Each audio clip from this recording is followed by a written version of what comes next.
My name is John Cott, and Tom Luddy will be co-hosting this program with me tonight. And it's a pleasure to have Kenneth Anger and Gary Amenti, who's starring in Kenneth Anger's new film, Lucifer Rising, about which we'll be talking, and Joy, who will sing a song in it. Tom? Right. First, I'd like to say that we had another program on this show on Kenneth Anger. Some of us were on it, Kenneth wasn't. And tonight we hope to continue to talk about Kenneth Anger's work, and specifically his new film, and also about the problem of making independent films in this country. I guess I should start out with questions. I'd like to ask Kenneth Anger to tell us something just in general about the conception for Lucifer Rising, what he's done on it so far, maybe some of the problems involved in getting into production. And just give us a brief picture of what you're up to. Lucifer Rising is my answer to my last film, Scorpio Rising, which was a death mirror held up to the American culture. And for my own sake, I had to make an answer to it, even though I still see plenty of fanatic elements at work in America. It's a film about the love generation, but seen in depth, like in the fourth dimension. And I call it a love vision, and it's about love. Maybe I could ask you, since you compared it to Scorpio, you once, I think you said a few times that Scorpio was made because of a certain historical event having to do with stellium and an era of violence, and that was ushering in. How do you see this love vision, in this new sort of era of violence that you talked about? This is the Aquarian age that's just begun. Yeah.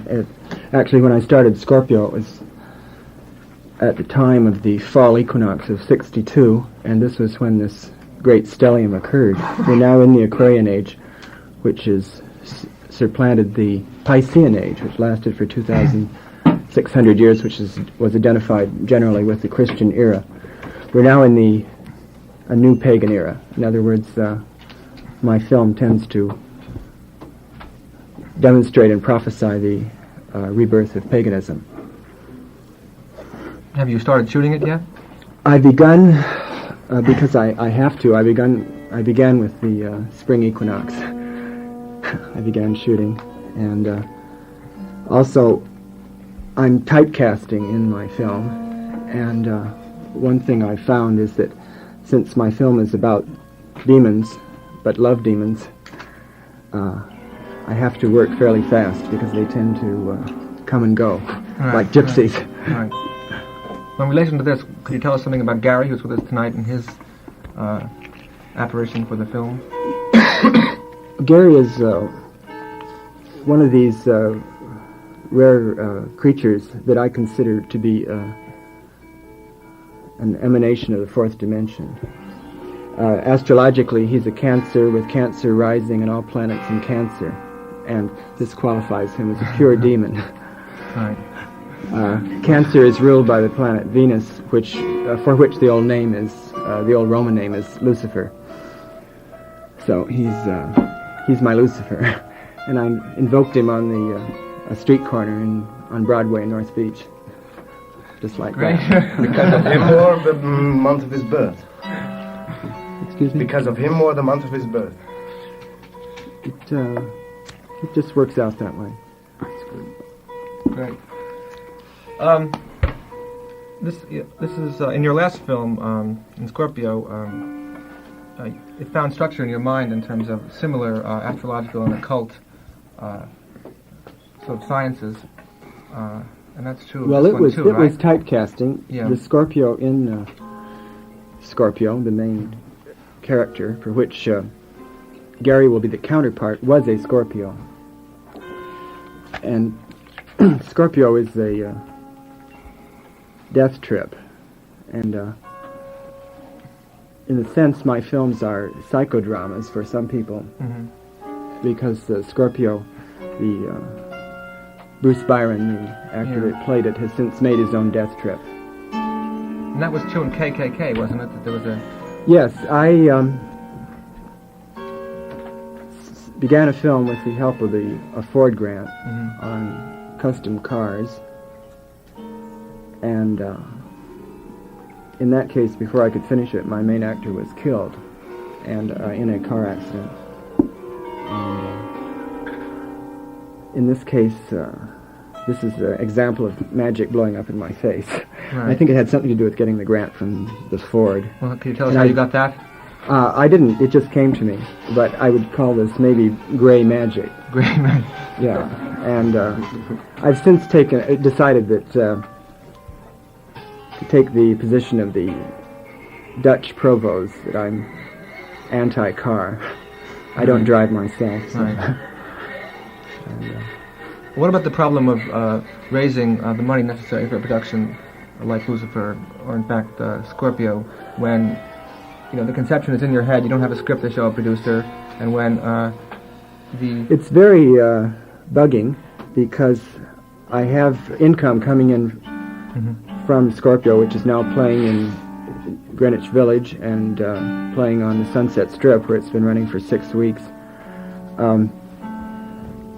But this comes in small amounts, and I need $20,000 for the film. I have about a quarter of that on hand.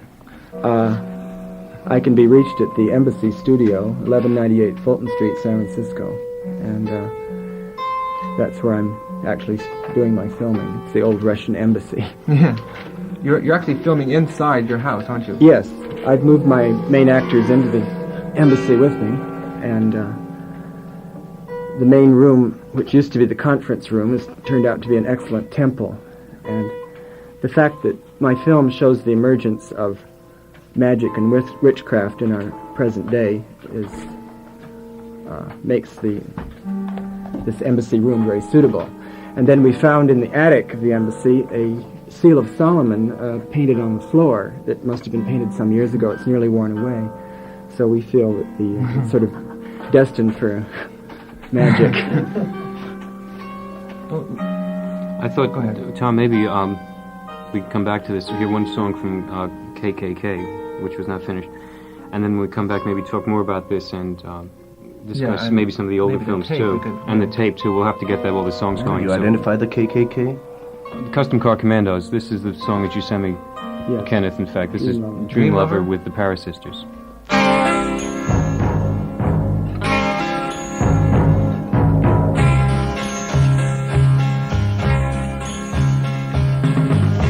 Every night I hope and pray a dream lover will come my way. Oh, put a hope in my arms and know the magic of his charms, because I want a boy to call my own. I want a dream lover, so I don't have to dream alone.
true because I want you call my own. I want to dream of it so I don't have to dream alone. I want to dream of it so I don't have to dream alone.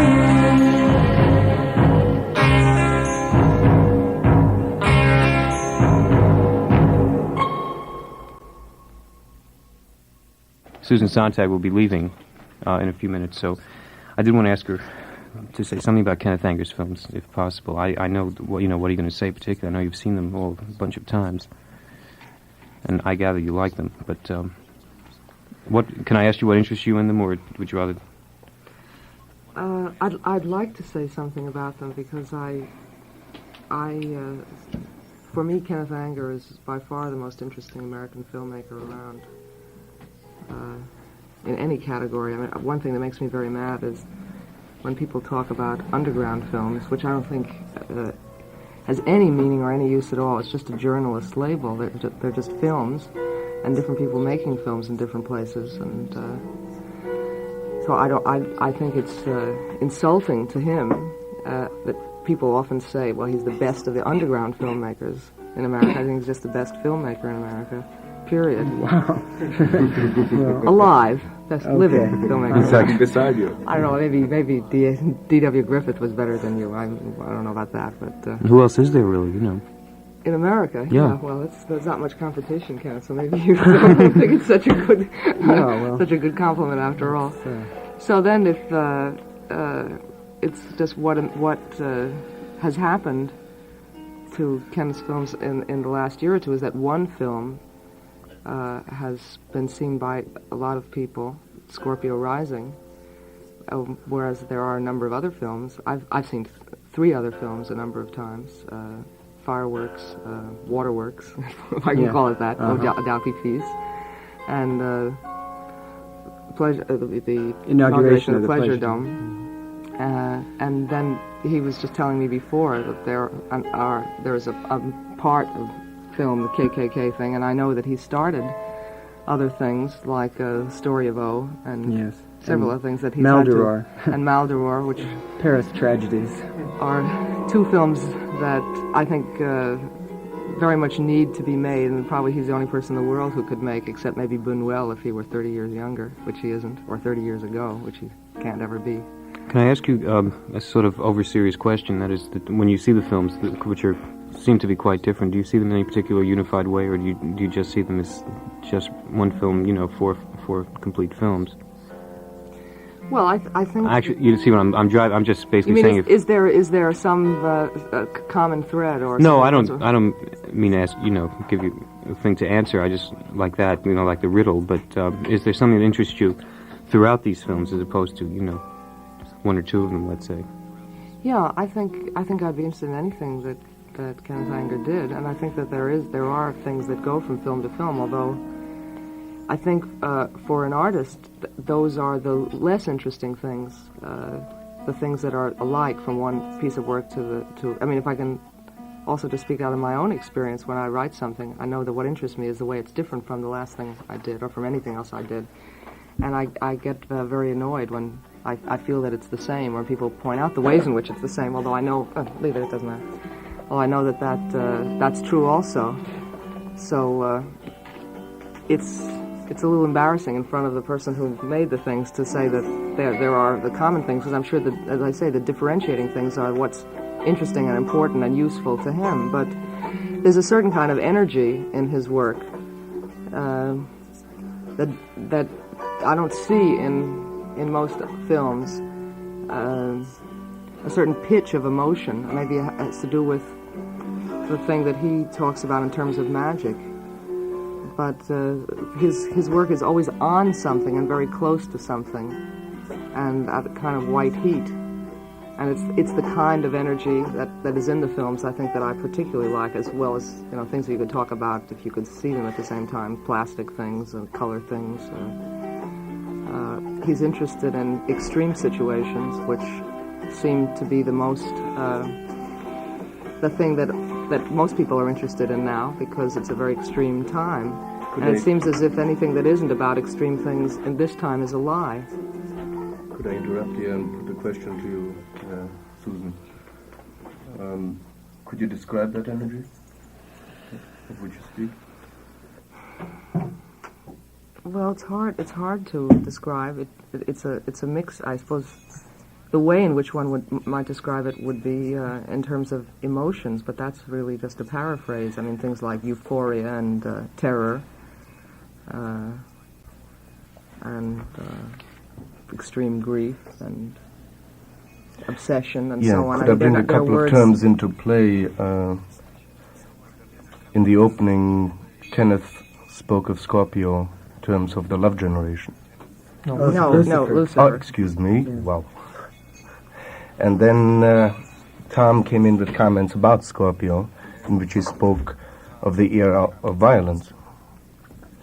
Now, is this a change, or could the same terms be applied, say, to Scorpio? Because it seems to me, in a way, that love generation, the era of violence, is not a sequential thing, nor is it a matter that has developed.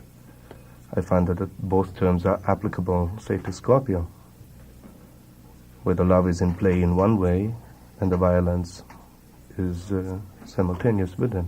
Well, I'm sure this is a question for Kenneth, not for me, but No, I could but, say that but as a put- viewer, I don't think that Scorpio is about love, except a very strange kind of love, what has to do with a nihilistic love of machines, of objects, of appearance. It has a lot to do with appearances and with surfaces. It's self-love. It's the destruction of Narcissus. That's the motorcycle trip. Which is a step beyond self-love, isn't it? No, not really. It's annihilation in self. I mean, suicide is the greatest form of self-love, really. I mean, it's Yes, it's you're what's right. symbolized in the great myth, plunging into the mirror. I'd like to take Susan's term of reference to the energy in Ken's films and put a question to yours, who was on the show last time and who I thought spoke quite eloquently about exactly that energy that he wishes to define. I think you used the term the chthonic impulse to describe it, didn't you? Yeah, I mean, And this is maybe- why I maybe you put the could, this is why I be- put the term to Susan, because she used energy, which I suppose is another term or another description of what I was speaking of previously, and I was trying to find out whether she could characterize it more specifically.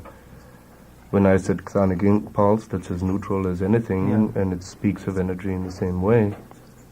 The only thing is in that previous discussion, I tried to characterize as I saw the films working for me. And I was wondering whether Susan could use the word energy a little more specifically to the film, rather than giving it a general quality as having a high energy level. Well, I like the word energy better. I guess I mean it in a Blakean sense. But that's. Pardon me what- for invoking Hesiod. But as I said before, it can be paraphrased in terms of certain emotions, and these emotions don't, they aren't identical. And an emotion like hate isn't the same thing as love. Can we take, for instance, the inauguration of the Pleasure Dome? Energy applies, yes, to the various manifestations in it. Could you speak of hate or love or the whole spectrum of these emotions in that film, and how are they constituted in the film? Mind you, we're not interpreting. No, I'm afraid I really don't understand the question. I was answering John's question, or invitation rather, to characterize a quality of his work insofar as I could, would think of his work as a whole and not particular films. If I would talk about particular films, I think, I would talk, and again, it's very hard Could to we do take unless you see inauguration particular. of the Pleasure Dome? Well, that's the one I've seen least recently, so I'd rather not take that one. But anyway, just if I can continue for a minute, I think that if I would talk about particular films, I would talk about, Rhythm, for instance, or, like Scorpio. I guess I really want to talk about Scorpio because I've seen it about 10 times, and I remember that the best of all. There's something, for instance, about the relation of the images and the sound that's very interesting in that film and very exciting. To use those songs and the popular music of that period and with those images and the interplay between the images and the words of the songs, what they suddenly become when you're. Well, I was an looking at that. orchestra conductor before I started making films. I was in a toy orchestra in the first grade. As a conductor. And You were a toy orchestra conductor or yeah. a toy conductor. and then I graduated to puppets, and then to my first movies when I was 11. Ken, could I ask you a question relating to that question of energy? It seems to me, this relates to what Susan said, in each one of your films there's a certain point of ecstasy in each one that you achieve through music and sound. For instance, in Fireworks, for me, there's a point where the film just takes off, and that's with you remember the scene with the Christmas tree? Yeah. That where the music comes in, and it just, the film trips out for me at that point.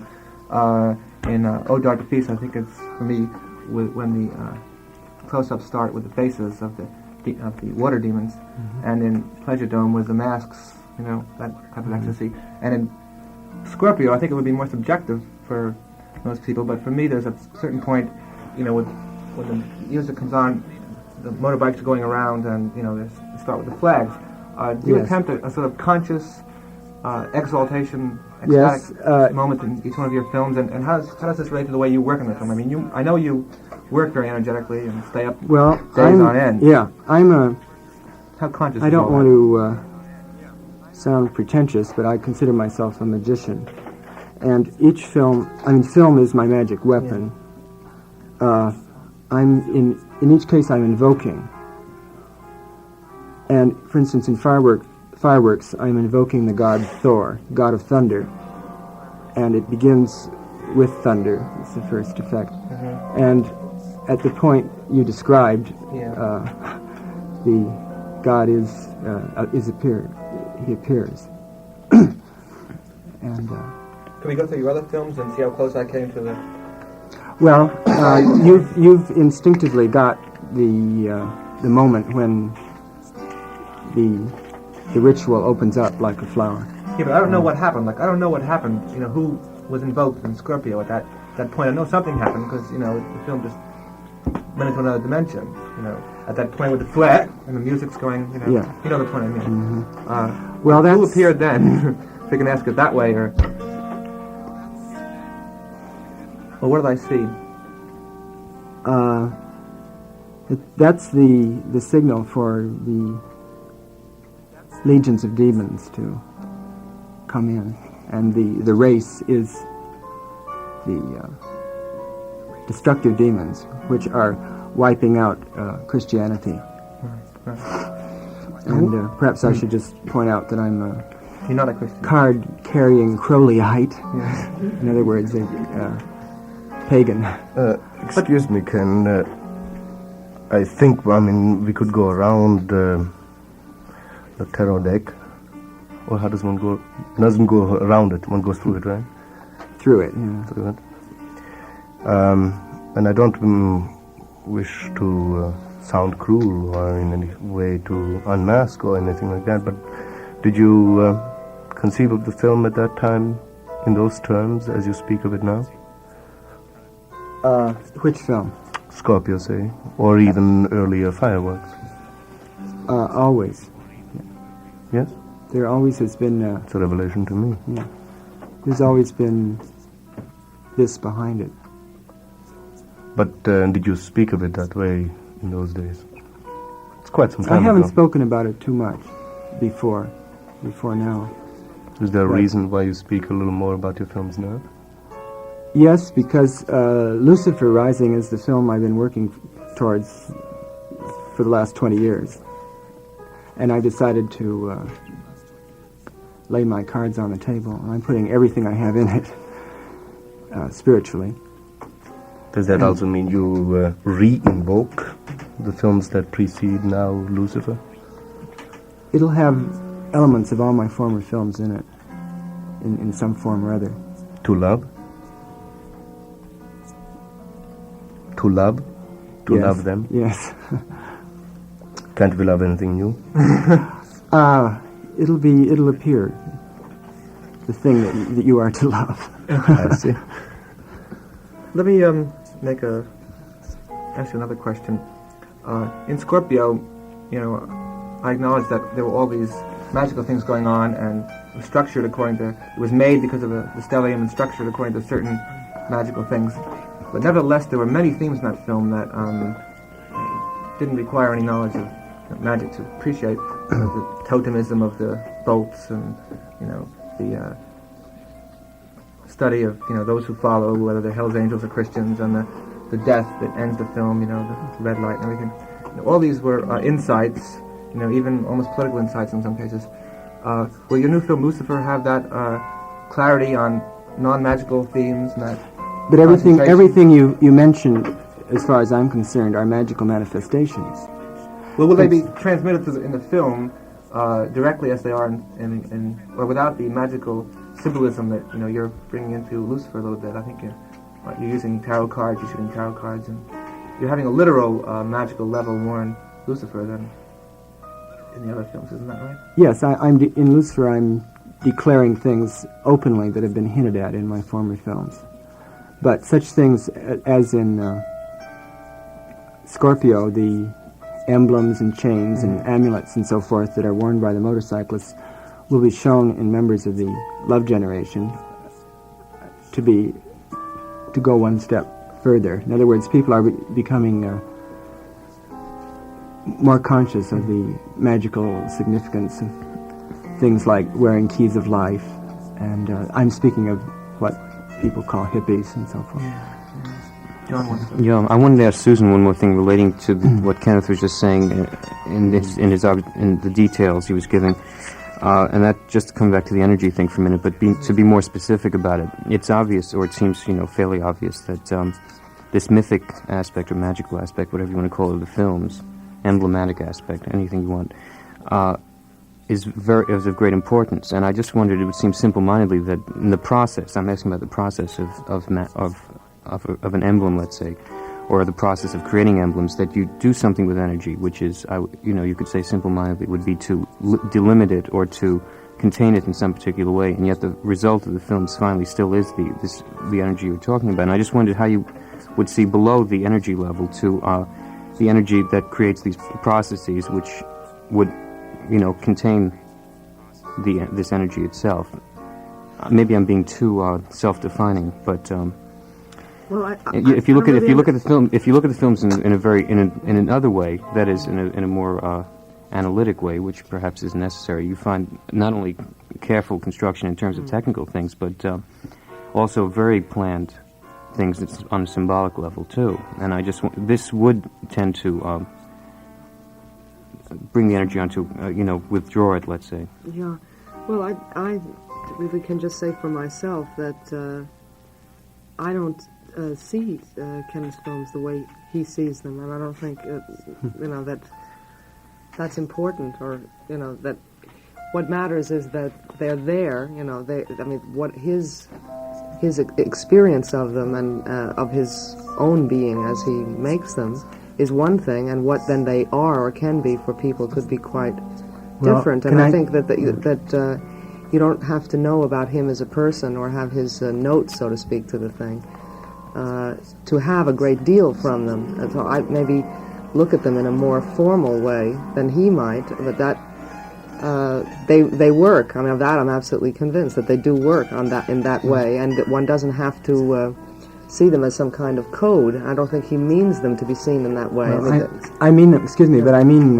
Susan is reacting as I hope people, my ideal audience, will react, in that an alchemy is formed for each viewer. And actually, there's one thing that I've picked out of McLuhan that I appreciate, and that's what he calls the difference between a hot and a cool media. And my films are what, in the McLuhan's terms, a cool media, because there are a lot of areas like masks or ambiguous situations where the viewer can read in his own interpretations. But aren't McLuhan's terms a description of the media rather than the specific, say, structure that a film is in your instance? No, actually, he I carries that don't mean to beyond argue media. that as much he carries as- it beyond media to talk about like a hot subject and a cool subject. Okay, I And- mean, this is, I don't mean to argue as much as bring it back and to what it's Susan just It's said. just where, in my film, the areas of ambiguity are quite deliberate, because the film is partially created in the mind of the spectator. Yeah. Well, I'd like to bounce the ball back then to Susan. How do you see them if you don't speak, as you say, in Kenneth terms? No, I don't know what I'm being asked here. I simply mean to say that I don't feel responsible to what is most private in Kenneth's experience that allows him to make these things. I mean, I don't feel that's my responsibility, or to put it conversely, that it's his responsibility to share it with me, to tell me about it. I mean, if I hear him talk about it now, or I've heard that he has these views in the past, that's like extra information. It's a gift. But I don't feel when I go to the films I have to bring that along, or that if I know that, I'm in a better position to see them and seeing them than somebody who doesn't know that, because the films are autonomous objects. Yeah. And they have their own meaning, and you may not have the language for it. I mean, you don't have to know anything about the stars, to get the films. And for a long time, I think through the first 5 viewings of Scorpio Rising, I hadn't the faintest idea what the title meant, and it didn't even bother me. I thought it's a title like the Jefferson Airplane or something. I don't understand it, but it's nice, and that was fine. Then somebody told me what it meant, and that was okay too. But it didn't change the experience of the film, and I'm glad that he doesn't feel that's wrong, because I think that I think anybody should allow the work, to be a non-sentient being that is separate from from the creator, and that how he does it and his ideas are like his secrets, and he's being very generous if he shares them with other people, but it doesn't have to go with the work, or it's not a part of the decoding of the work or something. Well, I wasn't intending to put the question in such a way that I was asking you to violate the work. Just meant to... No, I know you were asking me how I do see them instead, and my answer was simply I see them as I see anything else, as an autonomous thing that I don't refer back to the person, who made it. That's just my procedure. Well, would you agree Yes, that maybe violence is Fireworks would be an abhorrent. exception? Because for me, I see that film, the beauty of that film is, is the poetic, it's the thing about the theme of the mixed fear and desire of a certain type of violence. It's communicated in the form of a dream in the film, obviously very personal to Ken. And I think, the personal poetic quality of expressing that sort of double-edged feeling, the love, hate, fear, and desire, that came across directly to me the first time I saw it. And it seemed to me that it was obviously a personal thing of Ken's, and that's what made the film beautiful for me. I would like to, put that to you and then across the table to Ken and, see if you think that's just a subjective thing, my own alchemical response, or if that's something that could be more general. I would agree with what you say about Scorpio, but I think Fireworks is an exception. I don't know. I just can talk about my own experience. I saw Fireworks first almost 20 years ago, and maybe I was I think just slightly younger than Ken when he made the film, and if somebody told me it was made by a 60-year-old lady from Omaha, I would have believed it. I mean, why not? I didn't think who made it. I want to meet him, or I wonder what he's like. I just thought, there it is. I didn't. I mean, I guess if somebody asked me, this must be somebody with a certain kind of personal situation, I might have said, well, maybe, or something. Really, I guess I just don't do that generally, and I don't feel that that Fireworks, which is a long time ago, is any more personal. I mean, it has dimensions which are different from Scorpio. I mean, that you see, there's like one person in it, only one person in a sense. I mean, everything else is like it's still within his field of consciousness. So it's like the difference, let's say, between first-person narration and third-person narration in fiction.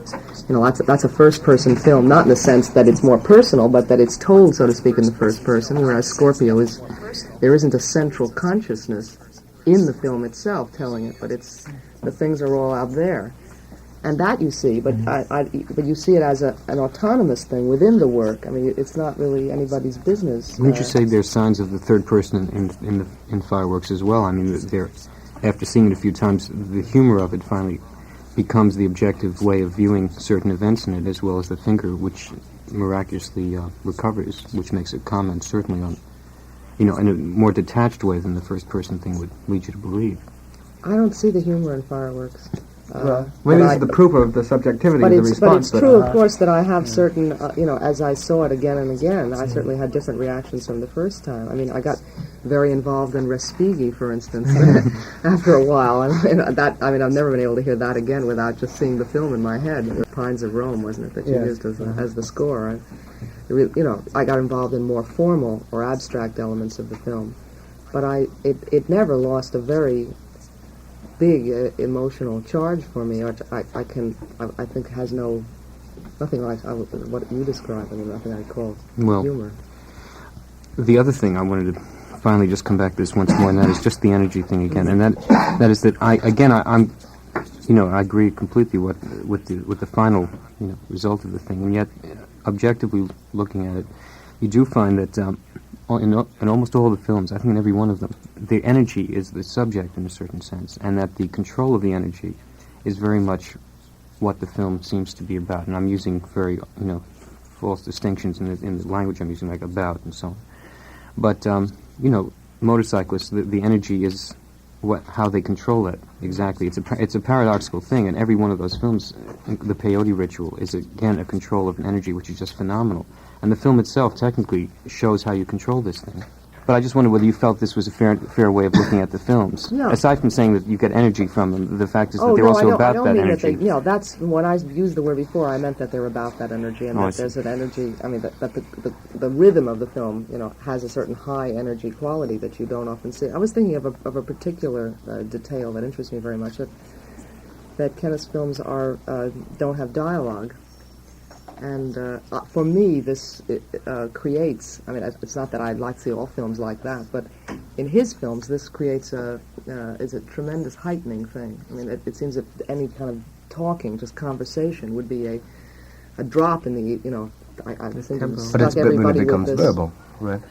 Well, no, sometimes it's not. I mean, I don't. No, but I mean to say is that the part of the absence of the dialogue, you have a dialogue at a different level. It's because of his films. I mean, when people in certain films of Godard talk, I don't feel there's a drop because it's the kind of things that people say. But they don't say anything, do they?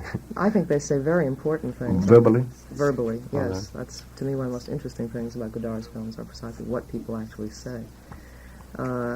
Whereas Kenneth's films, and it has to do with his films and what they're about and their themes and so on. It seems as if any talking would be a big drop, and the fact that and also then what you hear, which is then not talk but sounds. I mean, you hear the sounds of the motorcycles, you hear the songs or whatever, or the scores that he used in the earlier things. You have a much more intense relation to, say, music, which is the main sound experience, instead of the usual thing, which is talk with music as a background. And that's a very interesting thing.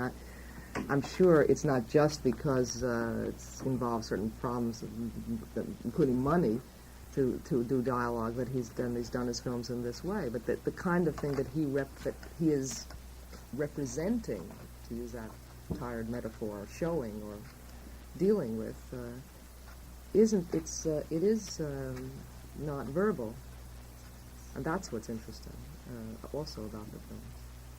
And films have been, history of films and language and sound is an important topic, and most people just make the same moves over and over and over again.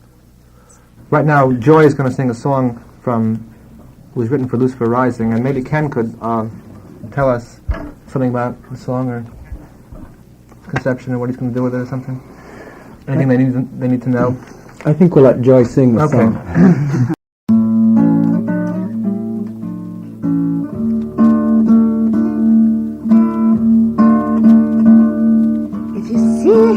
Striding over the line, open your door, give him your hand. He may look like a god, but he's also a man. Strong, deep, black gypsy of love.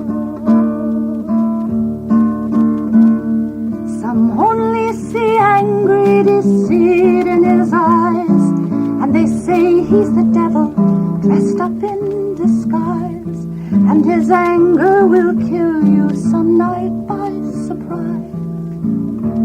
The strong, deep, black gypsy of love. Look under the anger and see all the pain from the hounding and pounding they beat in his brain. But with all of their torture they never will chain the strong, deep, black gypsy of love. You upstanding men with your down-bringing ways, do you think you can hold him for more than a day? You may capture his body, but his soul's out to play. The strong, deep, black gypsy of love.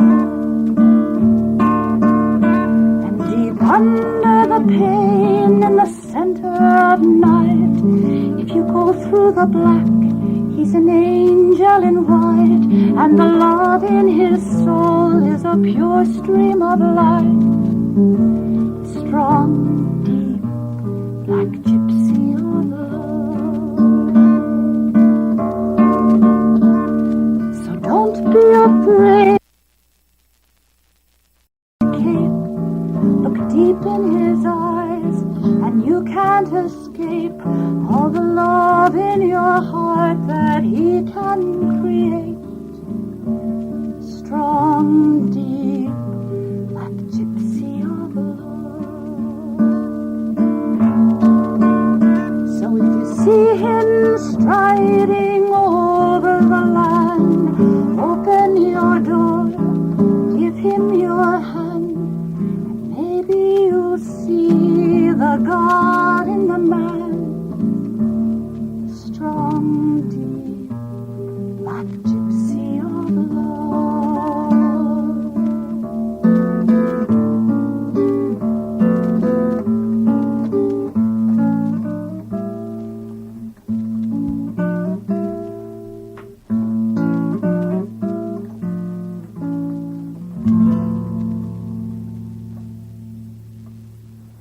Thank you, Joey. I forbid thee, Lucifer, in the name of the most holy Trinity, to enter within this circle. A mouse must be provided to give him. The master must have a stole and holy water, an alb also, and a surplice.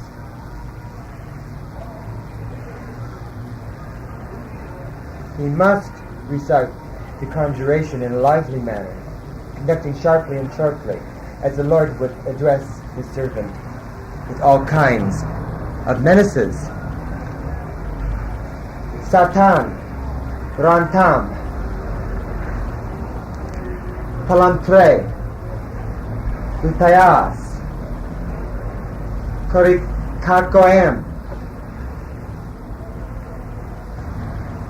Shrir Sigrel, I require thee to give me, very humbly,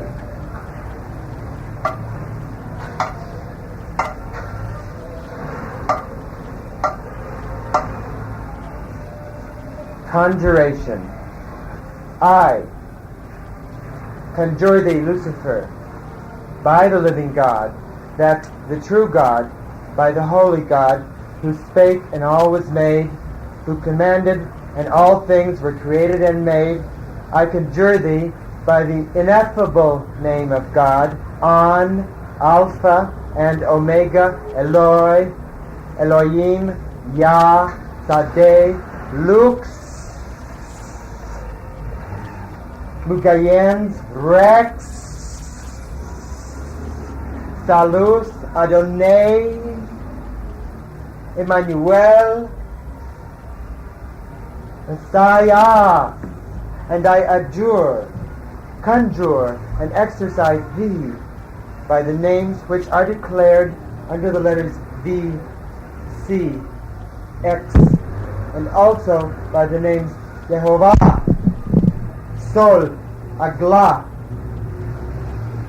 Ripasoris, Ariston,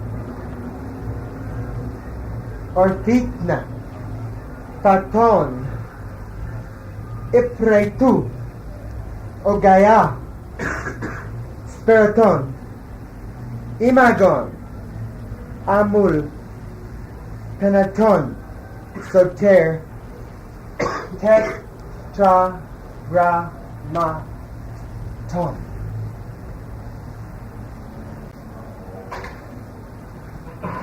Eloi, Demoton, Stitmon, Perigaron, Irataton, Pegataton, On, Pershiram, Tiros, Rubitaton, Simalaton, Perpi, Clarimon,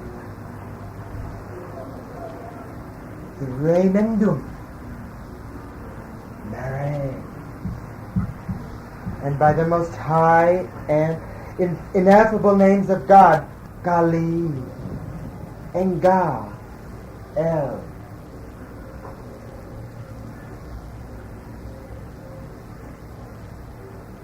Habanum, In Gardum, Obu, and Globus. Do thou make haste to come, or send me, Spirit Chamaron, having a comely and human form, in no wise repulsive, that he, she, he may answer in real truth whatsoever I ask him, her, him, being also powerless to hurt me, or any person whomsoever, either in body or soul. Amen, amen, amen, amen, amen. Hail, loose, loose, loose.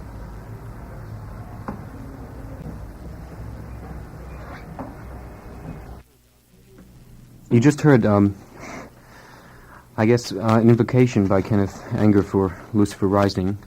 Susan Sontag is left. Let's talk a little more about the demons. They seem to really be involved in each one of these productions. You talked once about how they related to the Ford Foundation, and how they you made a film of Thelma Abbey, didn't you? And weren't the demons Thelema following you there? Abbey. Thelema Abbey. Are they always hostile or friendly or what? A demon is just a convenient way of labeling a force. And the demons I'm working with in Lucifer are what magicians call elementals. Mm-hmm. In other words, these are individuals, they're people, they have three dimensions, but their main driving force is demonic. They answer another call. Are they controlled by any superior force of any kind? That's the call they answer. Yeah. And often, for instance, I did an invocation, which is called Aleister Crowley's favorite magical invocation. It's called the Invocation of the Bornless One. And I did this in Golden Gate Park and at dawn. And this was the time of the autumn equinox of last year. And as I finished it, the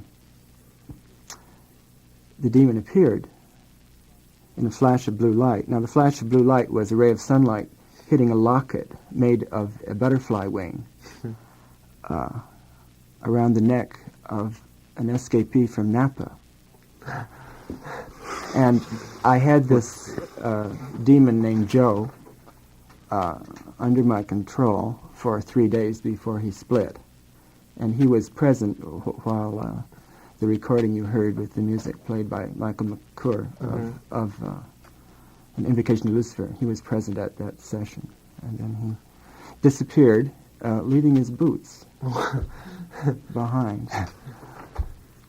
And during the 3 days that Joe was my guest, he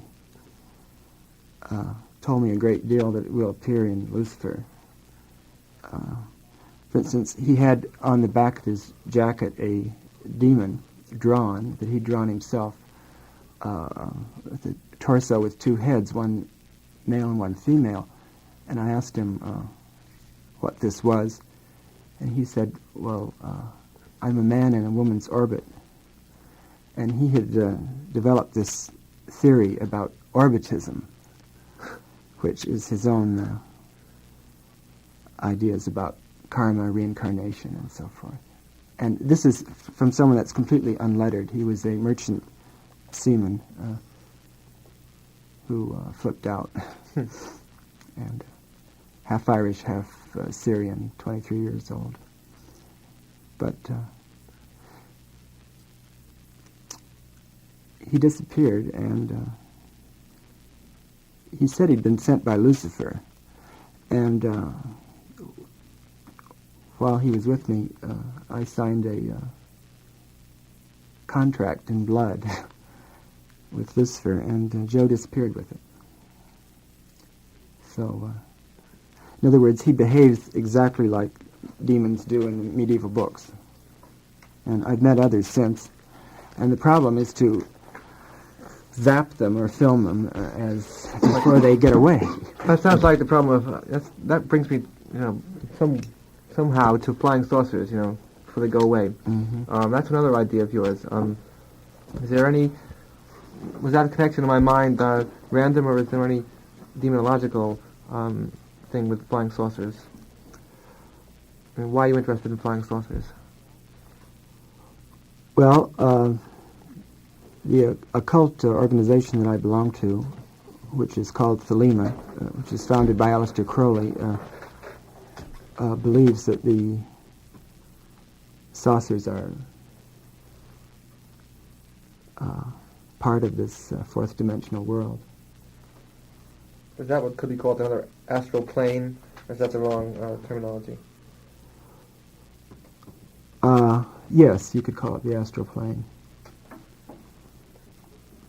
Is it possible to actually, to evoke this astral plane, or to get yourself there?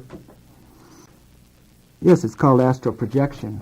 It's only possible for certain people, and it's like some people have a knack for it. Like some people have a knack for knowing a horse that's going to win. It's the same.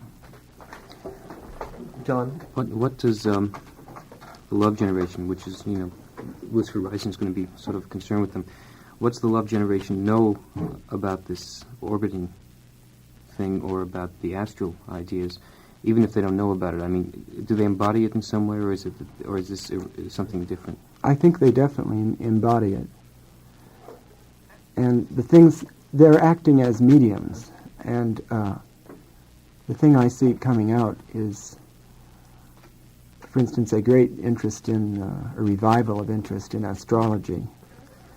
And it's quite common for people in the love generation to greet each other by saying, well, what sign are you? Or else they'll preclude that question by wearing an amulet that has their zodiac sign on it. Where do the psychedelic drugs fit into all this? I mean, is that an aid, or something that was directed to get us there, or what? Well, we feel, when I say we, I'm speaking of the magicians, feel that this is like a booster rocket. Mm-hmm. And what's going on right now is sort of storming the astral plane. There's actually an invisible war going on. It's of Miltonic proportions. And it's a war between the forces of life and death, love and hate that are going on. And the film Lucifer Rising is a prophecy, and I see the embodiment of love among the children as winning. And the hero of Lucifer Rising is actually a sunshine child. It's Little Sunshine. Donovan. Yes. Yeah, I think I know what you mean, and I can see that, a certain conflict between this, the square establishment and, the momentum that's building up against that and the form of this love generation. Let me ask you personally, I don't know how this relates to your films, but how would you see, something like the problem of Vietnam now? There obviously is some kind of war going on there that's not Masonic, but it's evil in some ways. Yes, well, I said I have a magical possible solution to the Vietnam War that no one has tried yet. And I think it's certainly worth a try. And I would just simply burn at the stake Madame Nu, because I believe that she's a black witch and an evil woman, and she gloated that she was responsible for the death of Kennedy. In other words, through black magic. And I think it might help the general atmosphere if she were burned. And it wouldn't be any loss. Where's she now, anyway? So what's Rome. She's busy in her little temple and freaking out her children. She's still working, isn't she, though? Yes, behind closed walls. Is there any analogy between a country that's walled up either because it's forced to be walled up because it prefers to be, and the kind of person who does it himself? I mean, can a country embody as a whole this demonic force? And would you want to see it that way? Well, there isn't a country in the world that isn't walled up. If there was one that didn't have any walls, I would emigrate immediately. I mean, in a literal sense, 100 years ago, you could, or less, you could travel all over the world without a passport. Henry James could go anywhere in the world without a passport. And now we have all this red tape, and there's also that Damocles sword of, we'll take it away if you aren't good. Well, what I mean is that you don't mean your films to embody any particular statement about it, like, let's say, Scorpio Rising. You don't mean it to state anything about the United States. I certainly do. You do? Absolutely. It's already history, in a sense. It was the United States at that moment, which was a few years ago. It was before the boys in America started to let their hair grow. And the fact that the Hells Angels are now with the Love Generation, or seem to be, associated with it, would lead you to suspect that in this new film that they would be heading in a more prophetic direction that you think would be right. Or am I just putting Well, too much in? it's Certainly would seem to confirm it a little bit. yes, Well, what's happening? However, Go ahead. I don't think the angels are,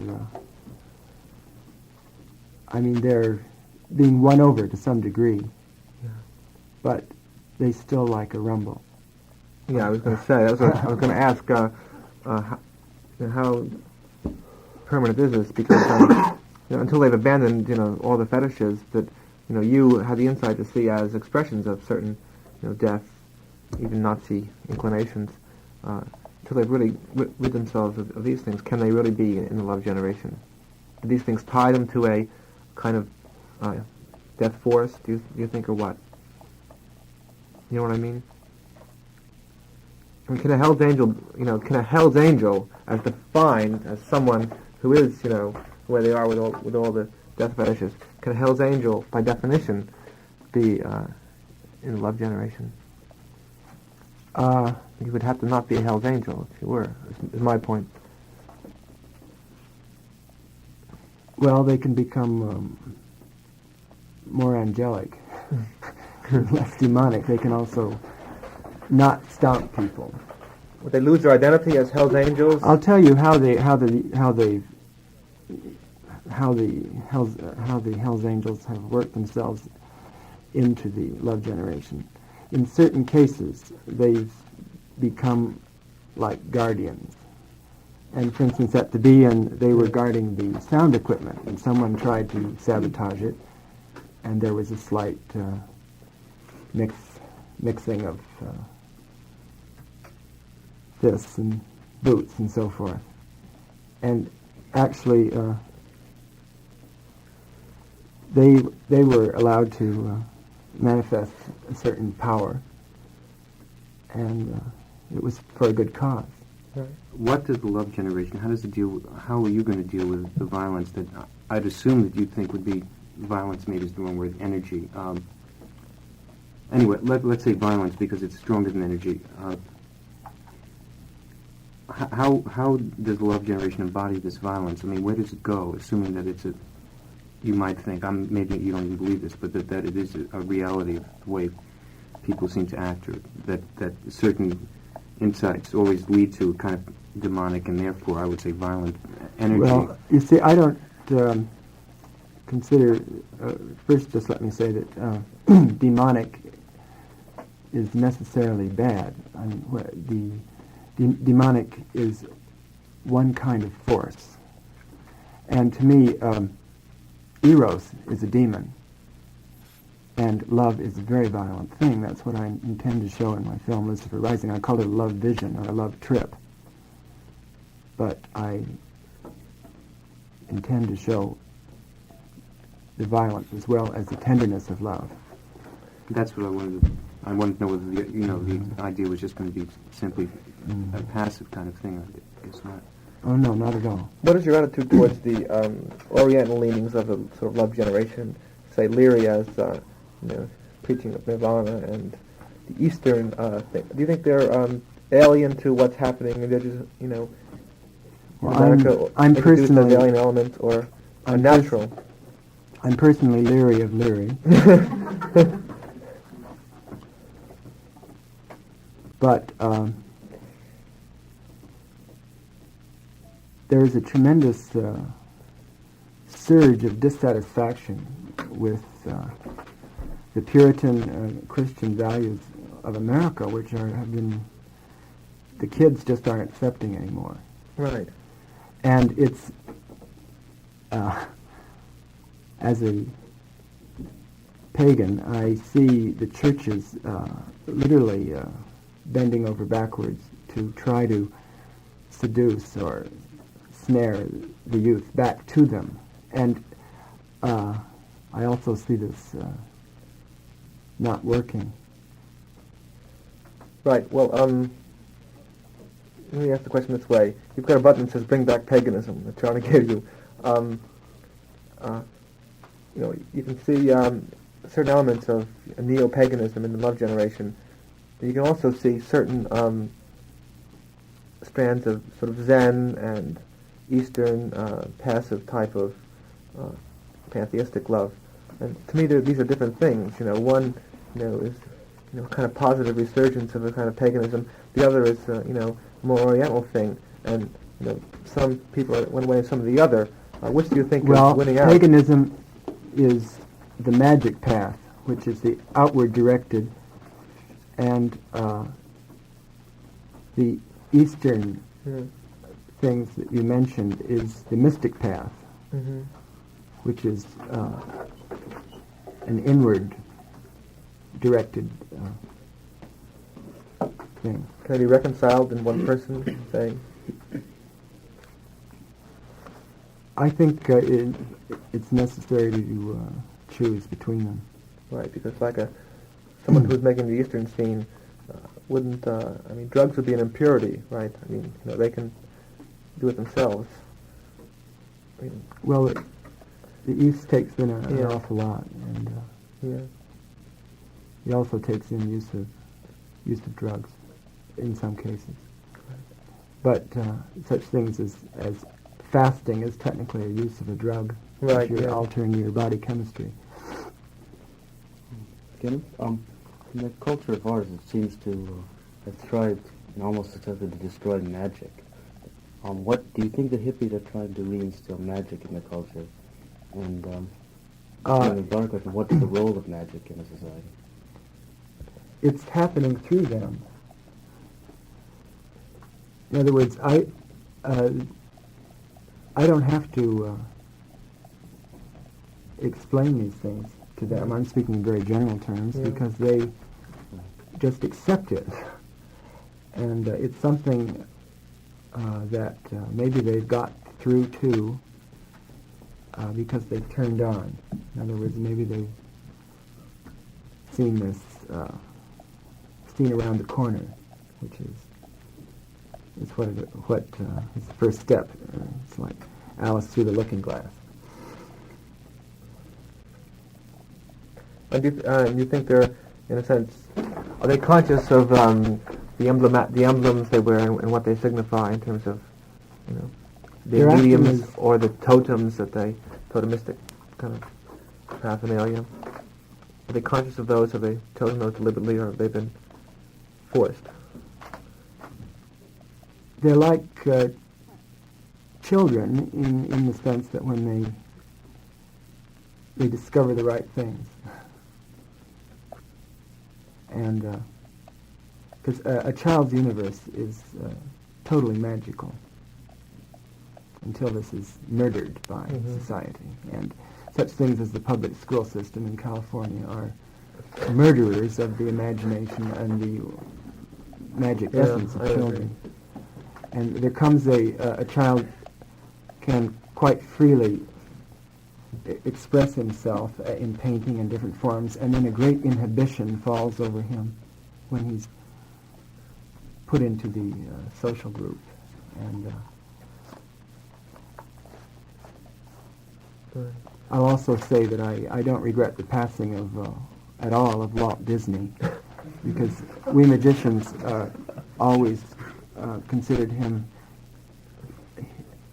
the Hitler of children, and a destroyer of the true child's imagination. I mean, such things as a computerized Abraham Lincoln is really like something to freak out a child only. And let me ask you something you once said to me about a child in Los Angeles, I think, or Mexico, who was so beautiful that it had to be, suppressed. What's the latest? Yes, well, that again is an example of the pressure of conformity in our culture. There's a child in California who's in an institution for the care of so-called retarded children, or who has a genius IQ and has never seen another child, is cared for by nurses and doctors in a special room because it is a perfect cyclops. It's got perfect features. It's absolutely beautiful, and it has one eye in the center of its forehead. It has the third eye, and the child is a prisoner for no reason other than the fact that it's a mutant. It's different from most boys and girls. But we expect to see more of this sort of thing. In a sense, I mean this not completely literally, but we see first the hair growing out, then we see the horns starting to sprout, and finally the wings. Are you, as a magician, protected against the repressive forces of society? Are you a special case? I mean, as a magician, or can you protect yourself? I've had quite a few close calls of various nature, and that's part of the game. Yeah. But knock on wood, I seem to have Not gotten through up to now. Just to give an academic source, Norman Brown says that history is neurosis. Now, would you see that the magical aspects of the love generation, whatever the youth generation, would overcome history or the neurosis of history to the extent that it'll disintegrate it? That the whole time thing that you work with in your films will, in a sense, be exact equivalent to what will be seen as daily continuum of life and so on. Well, I'll just say that I mean, what does time mean in a Crowleyan sense?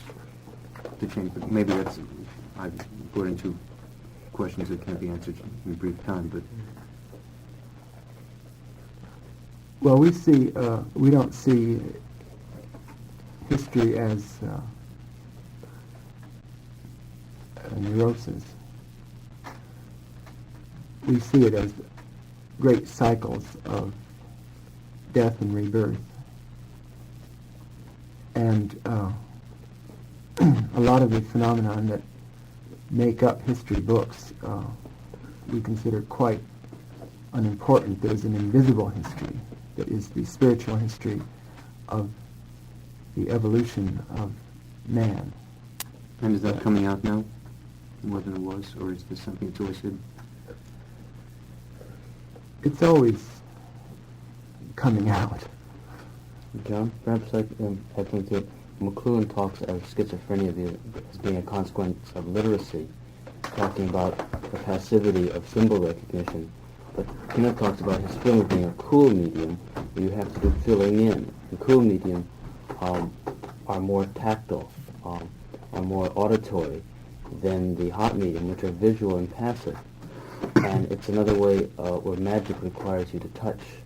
The vocabulary, I think, of the hippies changed to allow more curves and more colors and more surfaces than just straight, linear, passive, almost mechanistic sorts of imagery. This is the only way I could see of bringing both Brown and McLuhan and Freud back into this whole thing. You see, I understand that. I was bringing a stranger notion, which would be that if Kenneth did a film, let's say, in the Tolkien books, it would continue forever, you see.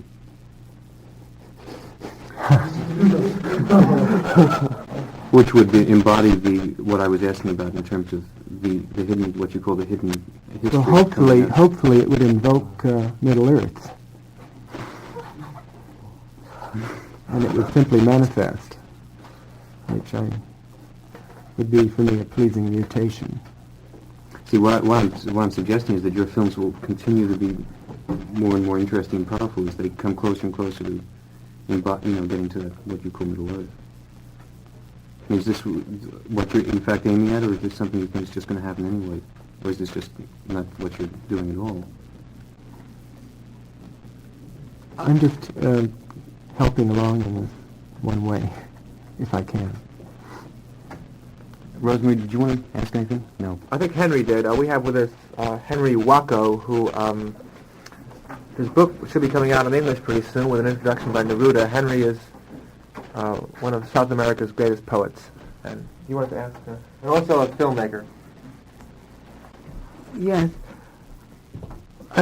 You spoke about the organization, this organization, the occult organization, which has its center in Switzerland. Yes. You said that you also had political views. What political views? I mean, do you consider yourself to belong to the left, in any sense? Or to be engaged that way? We are for total freedom, and that sums it up. Well, then you're closer to, shall we say, an anarchist point of view. You have no ideology, political ideology, isn't that true? As a matter of fact, we do. Ah, you do? Uh-huh. What is it? Well, I can read it to you. It's very brief. Yes, I would like to hear it. If you want to hear it. Yes. It's very brief, but it's the law of the Thelemites, and we have to live by this. And this is our spiritual, political, and philosophical basis. the law of the strong. This is our law and the joy of the world. Do what thou wilt shall be the whole of the law. Thou hast no right but to do thy will. Do that, and no other shall say nay. Every man and woman is a star. There is no God but man. Man has the right to live by his own law, to live in the way that he wills to do, to work as he will, to play as he will, to rest as he will, to die when and how he will. Man has the right to eat what he will, to drink what he will, to dwell where he will, to move as he will on the face of the earth. Man has the right to think what he will, to speak what he will, to write what he will, to draw, paint, carve, etch, mold, build as he will, to dress as he will. Man has the right to love as he will. Take your fill and will of love as ye will, when, where, and with whom ye will. Man has the right to kill those who would thwart these rights. Love is the law, love under will.